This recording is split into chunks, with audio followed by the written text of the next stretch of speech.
안녕하세요. 네, 집어넣습니다. 자, 이번 시간에는 고추를 정식을 하고 나서 시간이 지났는데도 고추 상태가 아직까지 그대로고, 그리고 좀 상태가 시들시들하면서 고추 울 같은 애들도 있고 축 처진 애들도 있고, 이제 이런 애들의 원인이 뭔지 한 3가지 정도로 해서 제가 이제 설명을 드리는 시간을 갖도록 하겠습니다. 자, 여기는 이제 고추를 이제 늦게 이제 심은 곳이에요. 자, 그러면은 고추를 우리가 심고 나면은 여러분들이 최소 한 일주일, 한 2주일이 지났는데도 고추 상태가 심었을 때랑 똑같아. 자, 이러면은 문제가 있는 거잖아요. 그죠? 자, 그러면은 그 원인이 뭐고 해결 방법에 대해서 제가 이제 설명을 드리도록 하겠습니다. 일단 어떤 증상이냐면, 심었는데도 얘네들이 파릇파릇하지 않고, 이건 지금 이제 모종 상태에서 시간이 조금 지났어요. 그러면 상대 안에도 이렇게 조금 파릇파릇하게 이렇게 지금 되어 있어, 파릇파릇하게 이렇게 지금 되어 있어야 되는데, 요 그냥 상태로 한 일주일이든 2주일이든 요 상태로 계속 있는 거예요. 자, 이렇게 되면은 뭐가 첫 번째가 문제가 원인이 되냐면, 한 2주 정도 되면은 이 여기에서 겨순들이 나와야 돼. 겨순들이 나와야 얘네들이 새로운 뿌리를 만들어서 활착을 하려고 지금 준비를 하고 있구나 라고 할 수가 있는데, 이런 상태로 계속 있으면 문제가 된다는 얘기죠. 자, 그리고 이런 식으로 축 처지거나 뭐 그대로 있는 애들, 자, 이런 애들은 여러분들이 먼저 해봐야 될 건 뭐냐면, 그런 애들을 그냥 육안으로만 보지 마시고 하나를 뽑아 보세요. 자, 이렇게 뽑아 보면은, 자, 이런 식으로 뿌리가 원형 그대로 원래 모종 상태로 이렇게 새로운 뿌리를 내리지 않고 모종 상태로 그대로 있으면은 이게 문제가 되는 거예요, 여러분들. 자, 이 문제가 왜 이게 되냐면, 뽑아보고도 여러분들이 그런 것 같은 경우는 이게 교체를 해준다거나 여러 가지 방법이 있는데, 그 첫 번째 원인에 대해서 제가 설명을 드리도록 하겠습니다. 자, 첫 번째 원인은 뭐냐면, 이 우리가 육묘상에서 이렇게 이제 우리 육묘 모종상에서 물 관리를 잘못하면요, 모종이 우리가 정식 고추를 심고 나서 모종 상태가 잘 안 자라는 원인이 됩니다. 왜 그러냐면, 하우스의 일정한 온도에 있을 때 물 온도를 너무 차갑게 한다는 거나, 물을 주는 시간대를 일정하게 맞춰주지 않으면은 얘네들이 지금 바깥에 나가잖아요. 자, 그러면은 바깥에 나가서 적응을 하려 그러면은 수분이 충분히 먹고 계속 이렇게 하고 일정한 그 시간대를 식물들도 기억을 하고 있어요. 자, 그런데 물을 우리 이 일본 육묘상에서 이렇게 키울 때 너무 찬물로 준다거나 일정하게 얘기를 해주지 않고 노지로 갔을 경우에, 얘가 노지에 갔을 때는 물을 우리가 꾸준히 줄 수가 없고 그 토양에 적응을 해야 되다 보니까 잎이 한번 보시면 이런 식으로 노랗게 만드는 경우가 있어요. 이렇게 요거는 물 관리를 조금만 잘 못해주려도 이 지금 제일 밑에 있는 떡잎들이라든지, 그리고 이런 시기가 안 맞다 보면은 떡잎들이 이렇게 지금 심었을 경우에 떨어져요. 지금 잠깐만 건드려도 이게 떨어집니다. 이렇게 노란색이. 자, 이거는 이 모종상에서도 영양 성분이 없는 부분도 있지만은, 물을 제대로 잘 안 주고 노화가 된 모를 사용을 했을 경우에 이렇게 많이 떨어집니다. 그래서 이런 상태로 만약에 갔을 경우에는 이 잎이 떨어지면서 새로운 그 여백에서 새로운 순을 내기 위해서 에너지를 많이 써야 되기 때문에 이 모종이 좀 덜 크는 현상들이 나타날 수도 있어요. 그래서 여러분들이 어떤 모종을 사느냐에 따라서 그 밭에 갔을 때도 얘네들이 빨리 활착을 할지, 아니면 이런 떡잎을 밑에서 떨어뜨리고 다시 잎을 내면서 성장을 하냐에 따라서 차이가 나는 거예요.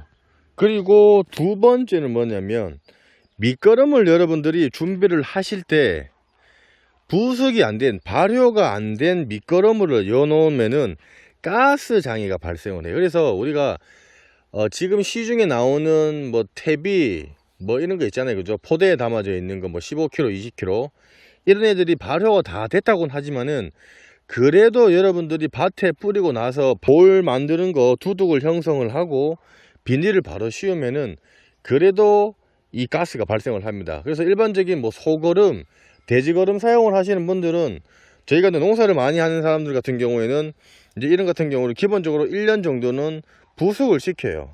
그리고 나서 이 밭에다가 뿌려서 비닐 멀칭도 바로 해주는 게 아니고 최소 15일에서 한 달 정도는 미리 해놓고 그리고 나서 들어갑니다. 그렇게 하면 제일 안전한데, 그렇지 않으신 분들은 일반 유박 같은 거 좀 좋은 거 사용을 하시면은 진짜 일주일 내에 바로 뿌리고 나서 바로 뭐 하셔도 크게 문제는 되지 않는다고는 하는데, 그런 부분들에 여러분들이 문제로 인해서 가스 장애로 인해서 얘네들이 뿌리를 내리지 못하는 이유가 두 번째예요. 그렇기 때문에 부숙이 잘 된 퇴비를 사용을 하더라도 여러분들이 바로 비닐하고 바로 이렇게 비닐을 다 씌우고 나서 망을 짓고 비닐을 씌우고 나서 바로 고추를 심는 거는 여러분들이 좀 자제를 해 주셔야 돼요. 왜냐면 그 안에 또 화학 비료를 또 뿌리시는 분들도 계시잖아요, 그죠? 그렇게 되면은 이쪽에 가스가 분명히 발생을 하게 됩니다. 그래서 안 자라는 경우가 두 번째예요. 자, 세 번째는 고추 모종을 심고 할 때 너무 깊게 한다거나, 그리고 그렇게 해야 하고 나서 이 북쪽이 흙을 덮어줄 때 너무 깊게 하고 너무 흙을 많이 덮어주면요, 이 고추 모종이 심겨질 때는 여러분들 보세요, 여기까지 뿌리가 나와 있는 여기까지만 요게 땅에 들어가야 된다 보셔야 돼요. 여기까지, 여기 이렇게 둘레로 흙이 이게 들어가야 된다는 얘기입니다. 보시면은 모종을 우리가 땅에 심으면은 이 깊이를, 이게 지금 여기가 이제 그 예를 들게요, 이 깊이까지 이만큼 여러분들이 혹은 이만큼까지 깊게 심으시는 분들이 있어요. 깊게 흙을 또 이만큼 북주기를 할 때 이만큼 올려주시는 분들 계신데, 자, 이래 되면은 이 식물 같은 경우에는 여기에 여러분들 뭐가 생기냐면, 요 줄기에도 여러분들이 흙이 덮어진다거나 깊게 들어가면요, 부정근이라는 게 생겨요. 부정근. 그래서 부정근이 어디 생겼냐면, 예를 들게요, 부정근이 이렇게 지금 보시면 이렇게 생겼다 보시면 돼요. 이렇게 줄기에서 새로운 뿌리가 나와서 이렇게 나오는 뿌리를 부정근이라고 그래요. 그래서 흙이 요 상태에서 이렇게 흙 이만큼 올라간다 칠게요. 예를 들게요. 그러면 흙이 덮여 있는 요쪽으로 뿌리가 생기면서 부정근이 발달해요. 부정근. 그러면은 그쪽으로 에너지를 소비를 하다 보니까 이쪽에 지금 뿌리에서 뿌리를 내려서 지금 해야 되는데, 여기서 하다 보면은 이쪽에 지금 많이 또 이 식물 자체가 신경을 씁니다. 에너지를 소비를 해요. 그랬을 경우에 얘가 잘 안 자라게 되는 원인이 되는 거예요. 그래서 여러분들이 심으실 때도 이거 깊이는 심어져 있는 곳보다 한 1cm 정도로 해서 심으시고, 깊이는 너무 깊게 하지 마시고, 그리고 북주기를 할 때도 흙을 이런 식으로 이만큼, 줄기가 이만큼 덮일 정도 이런 식으로 흙을 덮어주면은 여기에 부정근이 생기니까 이쪽으로 뿌리를 내고 하려면 에너지가 소비가 필요하잖아요, 그죠? 그렇기 때문에 북주기 할 때도 이 정도 맞춰서 해주셔야 이 식물이 뿌리를 내리는데 편하게 내릴 수가 있고 빨리 생장을 하는데 도움을 줄 수가 있습니다. 그래서 여러분들이 이렇게 해서 좀 잘 신경을 써 주셔야 됩니다. 뿌리가 활착이 되고 있다는 내용은 이렇게 지금 이 여백 줄기와 잎 자루 사이에서 여백에서 새순이 나오는 그 현상이 얘가 잘 크고 있거나를 볼 수가 있는 거기 때문에 이 부분을 잘 보시면서 여러분들이 판단을 하셔야 됩니다. 자, 이렇게 한 전반적인 이제 세 가지에서 제가 말씀을 드렸는데, 이거 말고도 여러 가지 있긴 있는데, 일단 중점적으로 이런 것들이 가장 이제 문제가 되고는 있어요. 그래서 또 이런 것들을 조금 명심해 주시고, 다른 것도 있으시면은 또 댓글 남겨놓으시면 또 다른 분들도 많이 보시니까 또 올려주시고, 또 보시면서 궁금한 사항 있으시면은 댓글 남겨놓으시면 제가 상세히 설명을 해드릴 거고요. 조금이나마 도움이 되셨으면 저희 지포농부 구독하기와 좋아요 공짜고 무료입니다. 구독하기 좋아요 부탁드리겠습니다. 감사합니다.